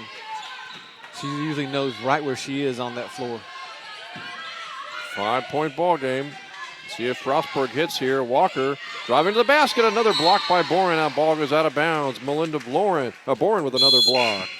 And Melinda's doing That's a great her third job. block for the ball game. Great job of just putting her hands straight up, not trying to break the plane and letting the ball come into her. Cleveland will check out. Afatazi is in. 5-point lead for the Knights. Inbounds pass to Jones. Back over to Fields. Fields with a jump shot. It rims out. Rebound Young. And Boren stops that shot from going back up by fouling her. The difference between the last block and this one was Melinda's arm was breaking the plane, coming out to the side instead of straight up. You know, Fields only has 13 now. I believe she had like 11 in the first 10 minutes of the first half. Yeah. Again, once you start getting outside your comfort zone of minutes played and points scored, funny things can start to happen. And the first foul shot by Young is good to close the gap down to 4. Young has 7 points tonight.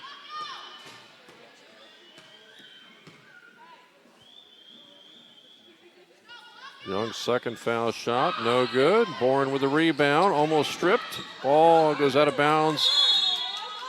And last touch by, they're going to say Boren. So it slapped off of her thigh there. And Boren was actually shielding Fields from trying to get the ball. When I guess if she had known it was off her, she'd have been scrambling to grab it. So Yeah. Frostburg gets a big break.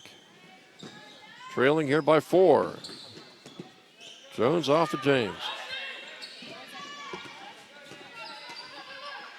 James back to Jones with the shot clock at 20.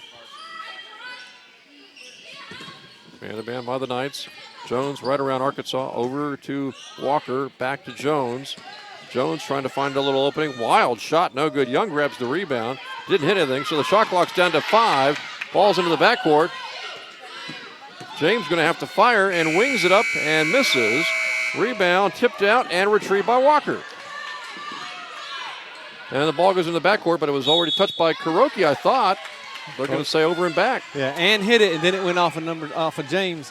And once it goes off an offensive player, it doesn't matter if you have control or not. That'll be backcourt. So the Knights defense settling in here and really applying the pressure here, Mike, in the second half. And now the Knights have a 4-point lead, and they really need to build upon this lead here with 7:48 to go. Boren's going to fire and hit. Boy, Melinda Boren has really been sizzling since the opening minutes of the first half. And that's her spot right there. Anywhere between 15 to 18 feet away from the basket, especially head onto it, those are very high percentage shots for her. 6-point lead now for the Knights. That's their biggest lead so far today. And now Frostburg with the pressure on them to respond. And Young's shot is an air ball and out of bounds. And now things are starting to look up for the Knights as far as a potential victory, Mike, goes, but you got to put this game away. Yeah, and again, that's going to be finishing off defensive possessions and not doing anything crazy on the offensive end. And there is almost a turnover. Boren tries to get the ball back. It's rolling on the floor. We're going to call it on Afatazi. Out of bounds, it looks like. Nope, Afatazi picks up the foul call. So turnover for the Knights, essentially. Foul on the Knights, and it's going to send Frostburg to the foul line for a 1-on-1, and that's probably what they love, a chance to score with the clock stopped. And again, this is their pace where they want to work a lot of clock, shorten the game. With the Knights in the lead, they should also look to shorten the game a little bit by making sure that they get great passing angles. Walker at the foul line, 1-on-1, and missed it. And Cleveland's got the rebound. They're doing a great job, Crystal has tonight, grabbing boards. 6-point lead again for the Knights. Again, a chance to take a little time off the clock. Another turnover, apparently, as Hartvigsen couldn't handle the pass from Arkansas.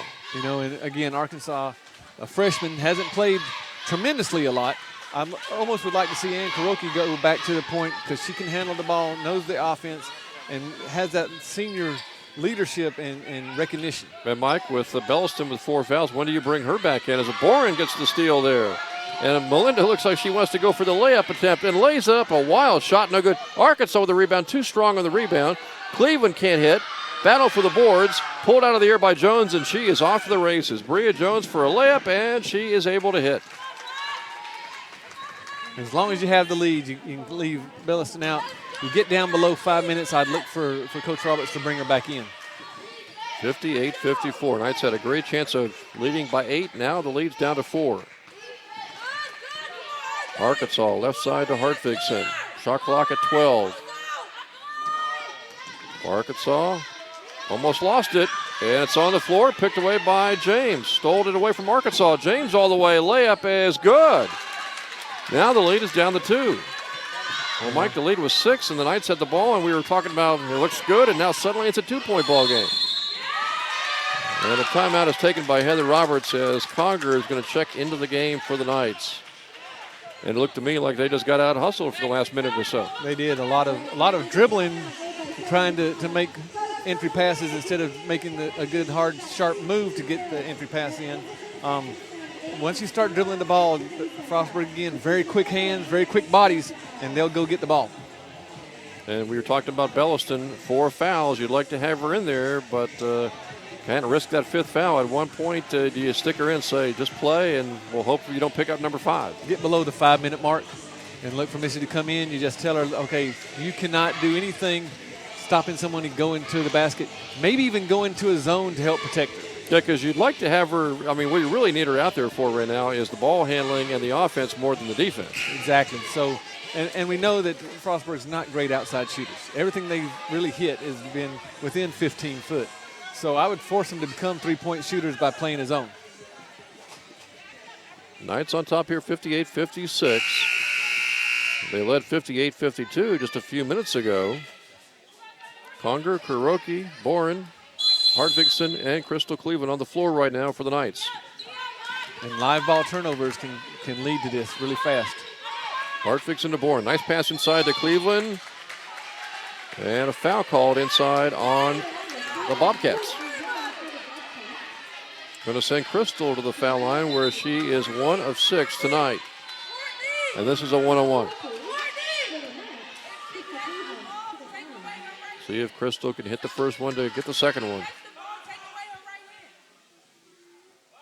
Foul shot is good.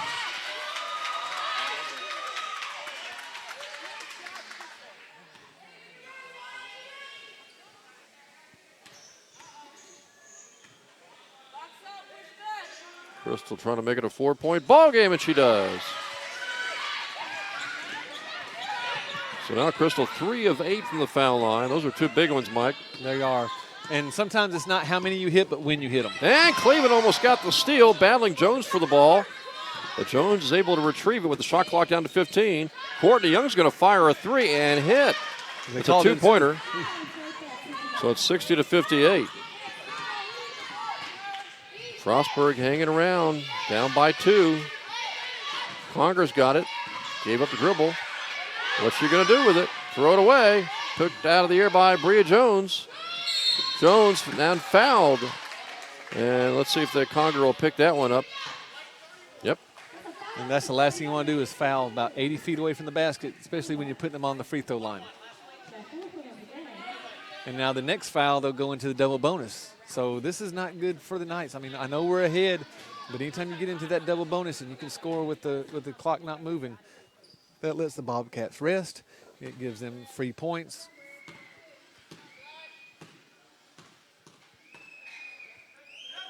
First foul shot is good. We've seen that tonight, Mike, with Bria Jones and Ron J. James. Just quicker than the Knights tonight, and also very quick hands, too. Yeah, they are. And sometimes you have to just use that quickness against them. A lot of setting them up high and then going back door on them would cause better passing angles. Missed foul shot. Young and Cleveland scrambling for the ball, and they're going to signal it's going to go to Frostburg. Oh, and I didn't see that at all. It looked like it went off of 40's Young's head as it was going out of bounds. So now Frostburg actually has a chance to take the lead with a basket. And James is going to fire and miss. And Kuroki let the rebound get right by her to James, and she lays it up, and it's no good. Walker tips it out of bounds. It's nice basketball, and they are hanging on to this 1-point lead somehow, some way.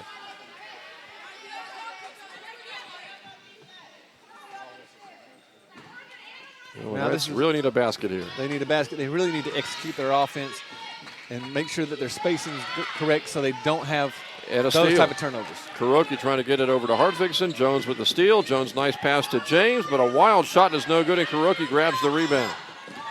Kuroki trying to dribble through traffic. I'm just trying to get it up court. Someone needs to come back to help her. And Ann is able to get it across the timeline to Conger. I was watching Ann's face, and even despite all that pressure, it looked like she was cool, calm, and collected. She always is, but you can tell that she's kind of like a little duck. You know, as they're swimming, up on top, everything is nice and calm. But down below where you can't see anything, her feet are just going like crazy. Inside, she's going like crazy. Well, Crystal Cleveland goes to the foul line. Now 3 for 8 from the floor as Bellston gets ready to check back in with 4:19 to go. 1-point lead for the Knights, who led by 2 at halftime. And lately, Jim, those live ball turnovers have made this game much harder than it should have been as we looked at about the 10-minute mark. Cleveland's foul shot is no good. One more shot coming. Now she's 3 of 9 from the foul line.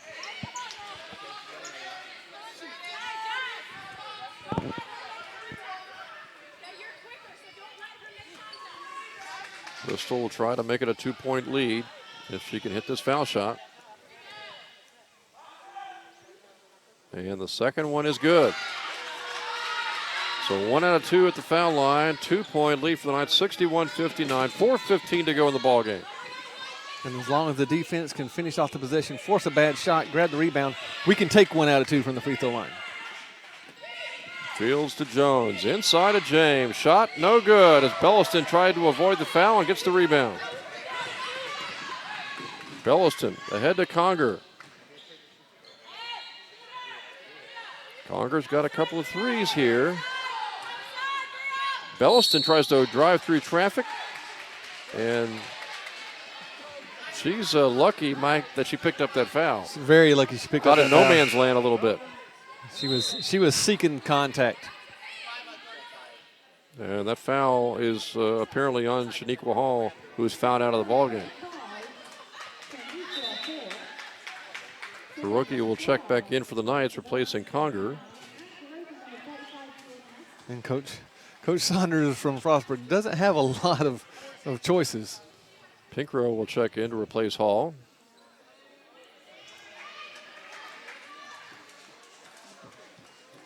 Two-point lead right now for the Knights. Belliston will shoot 2.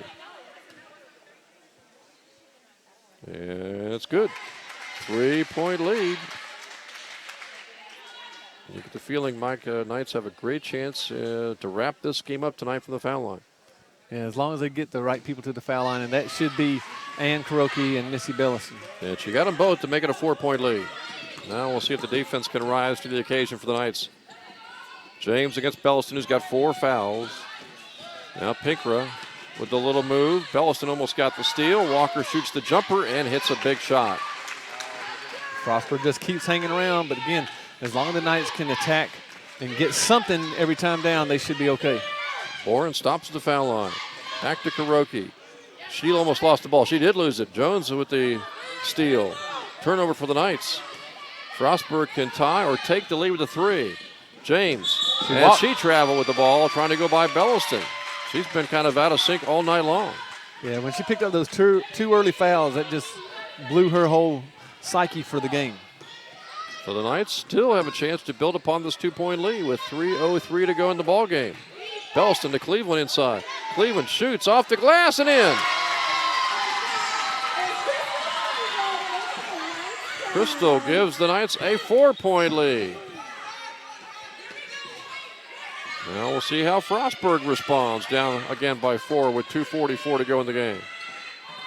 Pass to Walker. Walker's pass off the hands of a teammate, off Jones's hands, but Belliston had it stolen away by James, and Boren fouls her.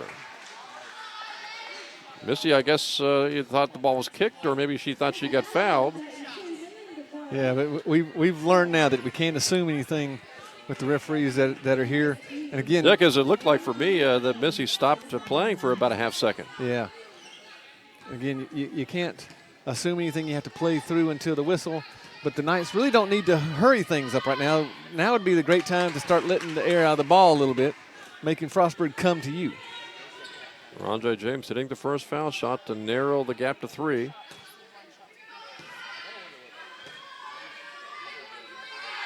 And she makes the second one. Now it's a 2-point game.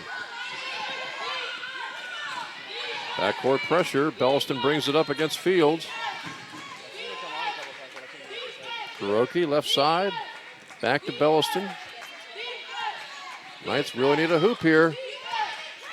Shot clock at 14. Belliston to Boren. Boren inside to Cleveland. She barely got that pass. And a foul is going to be called. That foul really bailed out the Knights because the shot clock was winding down. It was down to 7, Mike.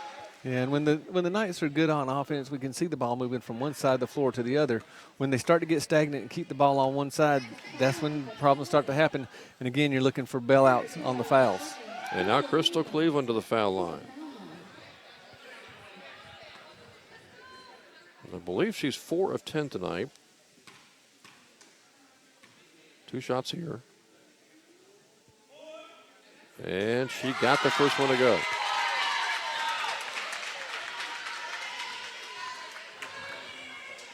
Crystal trying to give the Knights a 4-point lead with 2:11 to go in the ballgame. And she missed that one, but got her own rebound. Crystal battles, shoots, misses. Maybe she should have pulled that one out in hindsight, but was able to grab the rebound, just not able to get the follow shot to go. And the Knights try to battle away with the defense, but Rondre James breaks the pressure. She goes coast to coast, misses the layup attempt. Cleveland with the rebound. Crystal's racking up the rebounds tonight. And now the Knights really need to start working their offense, take as much time off the clock as they can. Hartwigson fouled by Fields. So Morgan will go to the foul line to shoot 2. Knights will be in great shape, Mike, if they can hit their foul shots here in the final 145. And I understand you want to put pressure on them, take time off the shot clock, but also that leads to either open layups or fouls on the Knights. We know that Frostburg's not really great from the three-point line, so I would really like to see the Knights get back into a zone. Hartwigson misses a big foul shot. One more to come. And she missed that one. 2 big misses. Lead stays at 3. Fields to James. James down the lane. Jump shot. Air ball. Tries to save it. Saves it to Kuroki. James trying to do it all for her team and not able to make contact with the rim that time.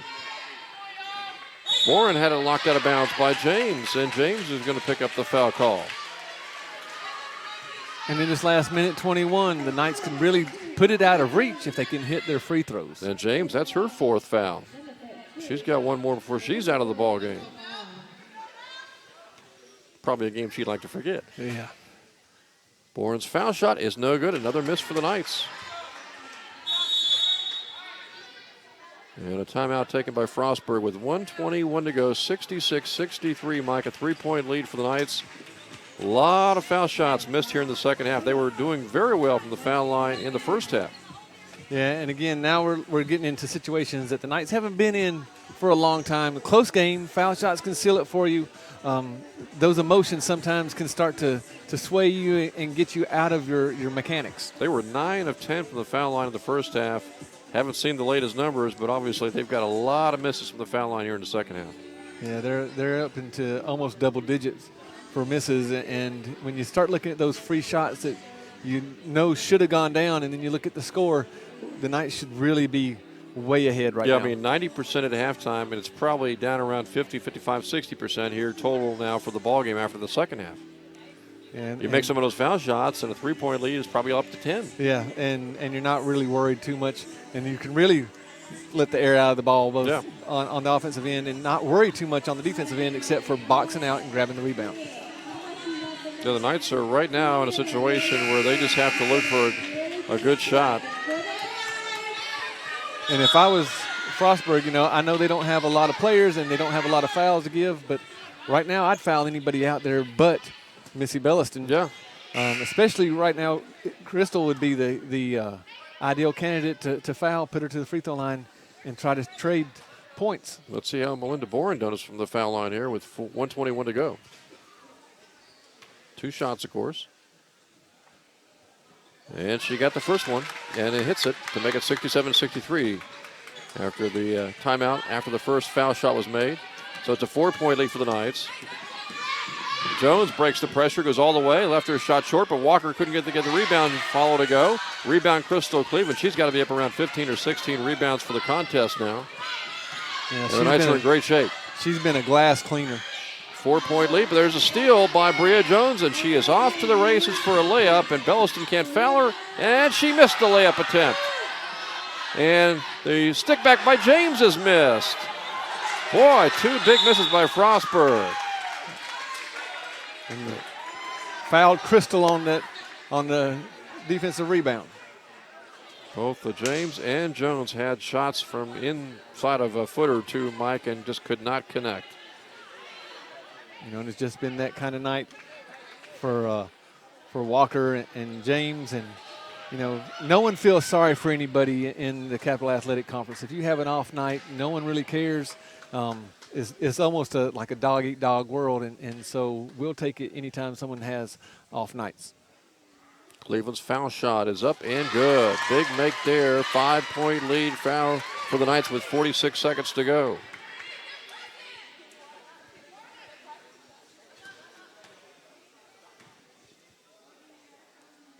Second shot, good again by Crystal.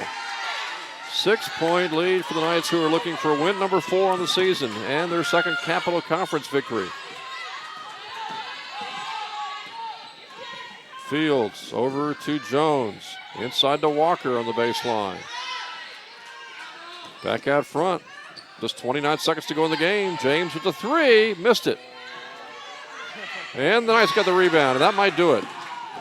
6-point lead, 20 seconds to go. And a steal. Bad passing by the Knights as they work the ball up court. Pinkra goes all the way, and she is fouled with 13 and a half seconds left.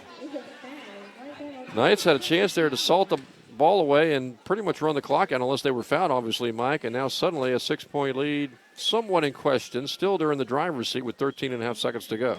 And that was just almost inexcusable. There's no reason for Ann or Missy to get rid of the ball. Let Frostburg come and foul you. They have to foul you now. Yeah, and I'm not sure you really want to try to hit Crystal as she's going up court, near midcourt. Yeah. She doesn't like the ball 40 feet away from the basket. Here's Pinkra after the second one, trying to make the second one, and she does. And now the lead is down to 4. Belliston works it up court. Now she just needs to dribble it out. And she's trying to do that. And finally she is fouled with 5.7 seconds left. You know, James, I know, had 4 fouls and didn't want to foul her, but boy, when you're down by 4 with like 12 seconds to go, you just foul. You may not be around for the final 10 seconds, but exactly. Right now, it's still a 2-possession game, and with 5.7 seconds to go, that's insurmountable. This will just add to the final score. And Belliston misses the first one.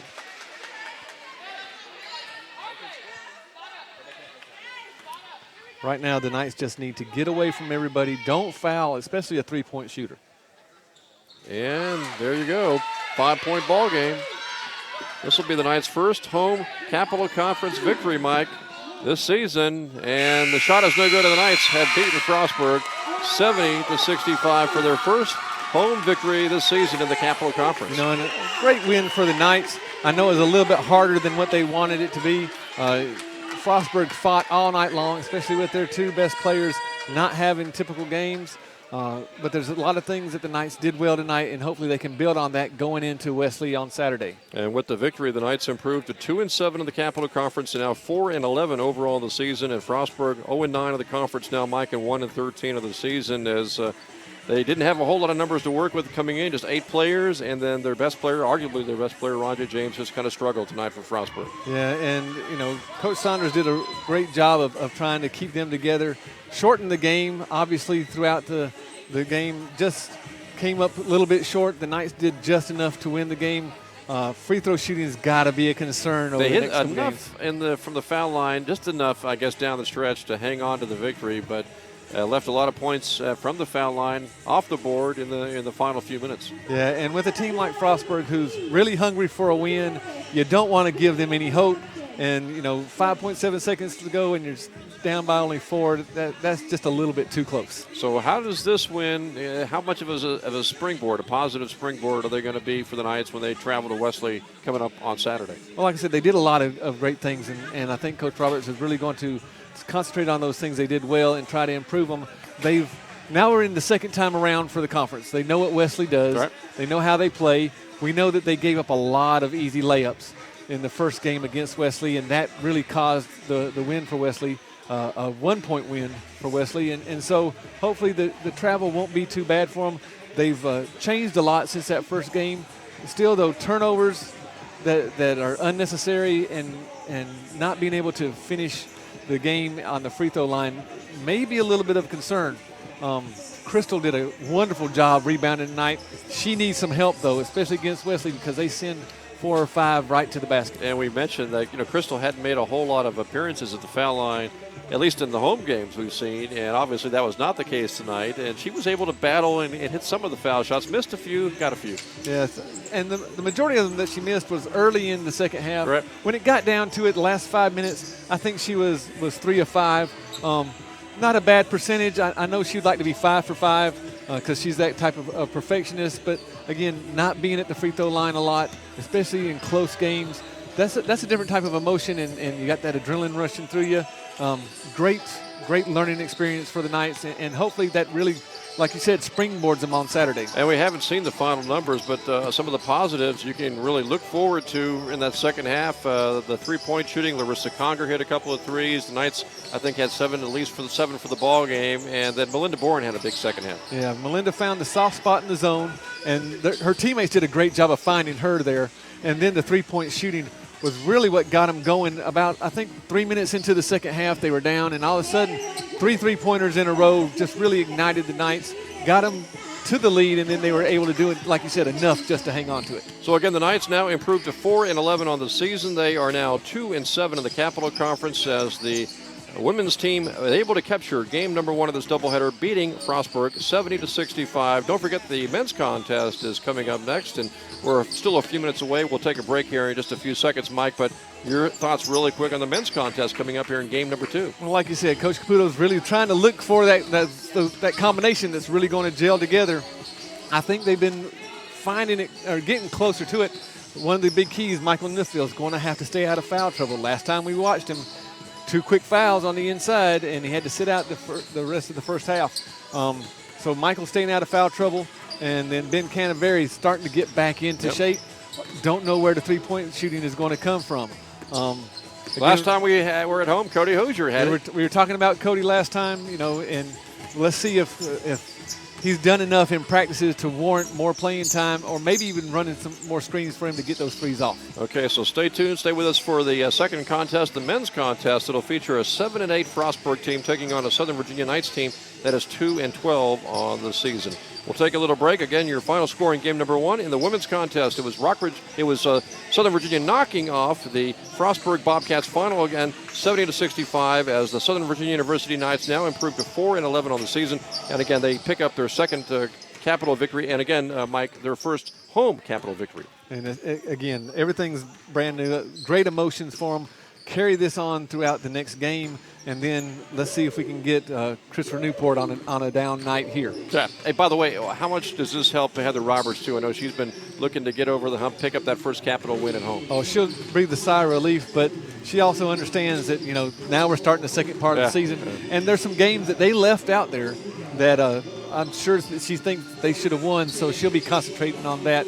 And then probably at the end of the season, look back and sit there and go, oh, that was good and that was good. So stay with us. Again, game number 2, we'll have the men's contest coming up in about 20 minutes or so. We'll take a little break here from the Night Sports Arena.